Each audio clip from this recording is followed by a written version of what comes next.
Thank you again, Madam Speaker. In 2011, the sun rised on Egypt. A child walked down a street. He saw a box. It was a ballot box. With hundreds of voices, thousands of hopes, and the freedoms of millions. We think on side opposition, the fundamental rights that we can give through a democracy leads to economic benefit. The fundamental rights you can give to people leads to political stability. The fundamental rights that you can give people leads to easing social tensions within societies, which is why we stand so firmly on side opposition today. So in this reply speech, I'm going to break this entire debate down into one central question, which is what's best for the people in the Arab world. To answer this question, I'm going to be taking a look at three themes. It's a bit complicated. Sorry. First, socially, secondly, politically, and thirdly, economically. And in turn, I'm going to show you how side opposition has been able to answer this question the best. Because we're going to skip this whole part of how side proposition didn't give us a type of government. We already pointed it out in every single speech. They haven't really adapted to that, but let's just look past that. Let's just look past that and actually show you how an ideal democracy is beneficial in each of these spheres. So firstly, socially, right? So they constantly talk about like ethnic divisions. Even Claire talked entirely in her speech, her second part of her speech, on ethnic divisions. How there are many religious sects within cultures, how there are many different religions within a society. We tell you what's the best way then to solve that, right? Arjun told you again and again that at least they're not talking with their guns. They're talking with their voices in one parliament where they can actually have discussions and they can actually understand the other viewpoint. They can actually understand where the other side is coming from, right? Right now we see that many ethnic divisions are just based on ignorance, where one side doesn't actually see the validity of another side. We want that to be transparent. But more importantly, we tell you that when people have autonomy over their own lives, how empowering that really is. We've seen no clash to that on side proposition. We want them to be able to clash with that in the reply speech. But then we also talk to you about the abuse of power. How authoritarian regimes, regardless of whatever type of government they're trying to bring you, if it's not democracy, it's probably going to be pretty shady. We tell you if it's an authoritarian regime, you have an abuse of power. You have problems where power is vested too centrally into one person, or if it's an oligarchy, into a group of individuals. We think that's not beneficial, because at the end of the day, the fundamental principles, the fundamental rights that democracies bring, with the freedom of choice, with the freedom of speech, with the freedom of mobility, we think it's beneficial economically, politically, and socially. Then politically, they talked about how there's no separation between church and state, which is how we justified how America came out of these horrible times and then became a democracy. That doesn't apply because America isn't very similar to the Middle East. We tell you that maybe even the situation in America was worse than right now in countries in the Arab world. We tell you that in America, there was poverty. There was a lot of war. Man, they just came out of an entire colonization, right? We tell you that's a pretty big problem to get out of. And we tell you that in the Middle East, they have independence, but most importantly, they have the will. They have the will of the people behind them. And we think that if you have the will of the people, there's going to be cooperation, there's going to be consent, and more importantly, there's going to be a strong democracy.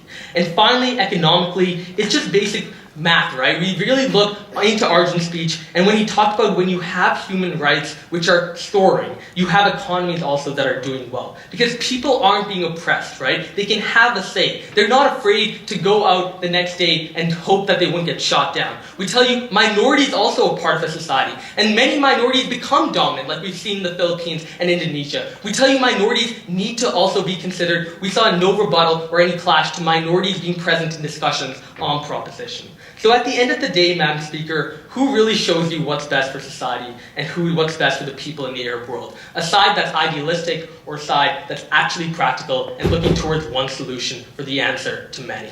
Thank you. We've heard a lot from side opposition today, and the majority has to do with selective hearing. But I don't quite want to stoop to their level, so I'll try to politely explain how side proposition has won this debate today.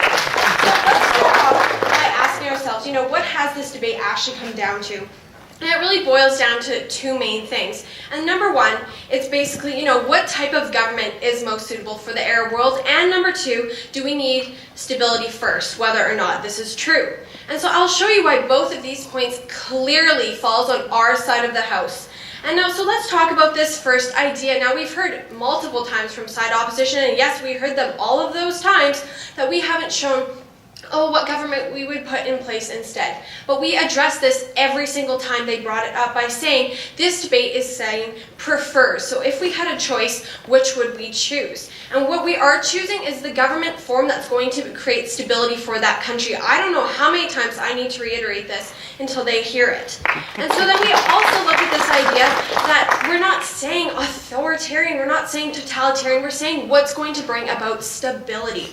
And we never actually heard any legitimate clash from the opposition about, how are we going to solve the safety issue? How are we going to solve the economic issue? They say, once we get that democracy in place, we're going to get economic stability. Well, that's really nice.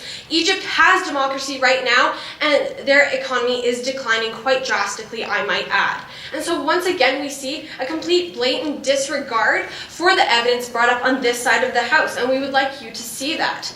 And now they've also said that, we're looking for a lot of propaganda and all these negative connotation that is being applied when it's really not necessary. And we on this side of the House would like to remind you that stability is not a bad thing. I don't know who they're talking to or what they're looking at, but the people of the Arab world want safety for their families. They want to be able to not be in poverty. And I don't know why they haven't seemed to understand this, but we think it's important.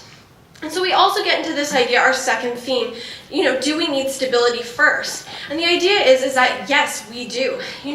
Democracy is not all sunshine and roses, as opposition would have you believe. It's rather hypocritical that they're talking about this, theoretical, idealistic idea when they're the biggest proponents of this themselves. And so what we're actually seeing is that democracy isn't about, having quiet discussions over a cup of tea. It's about violent protest. We see people standing up, fighting for what they believe in, but this is not done in a peaceful manner, especially when we're already adding to the instability previously existing. So what happens when we try to put a democracy on something that's already crumbling and something on a foundation that doesn't actually exist?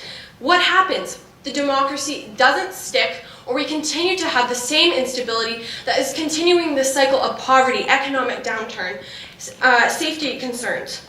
And we never actually heard any legitimate clash from them about this point.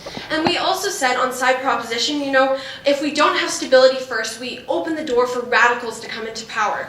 They're the people who've been leading the revolutions, and people, hey, I kind of like that guy, the way he thinks, but we don't know if those people are good leaders. We don't have political parties. We don't have the infrastructure needing for voting, for elections, and once again, the preachers of practicality over inside opposition have ignored this yet again.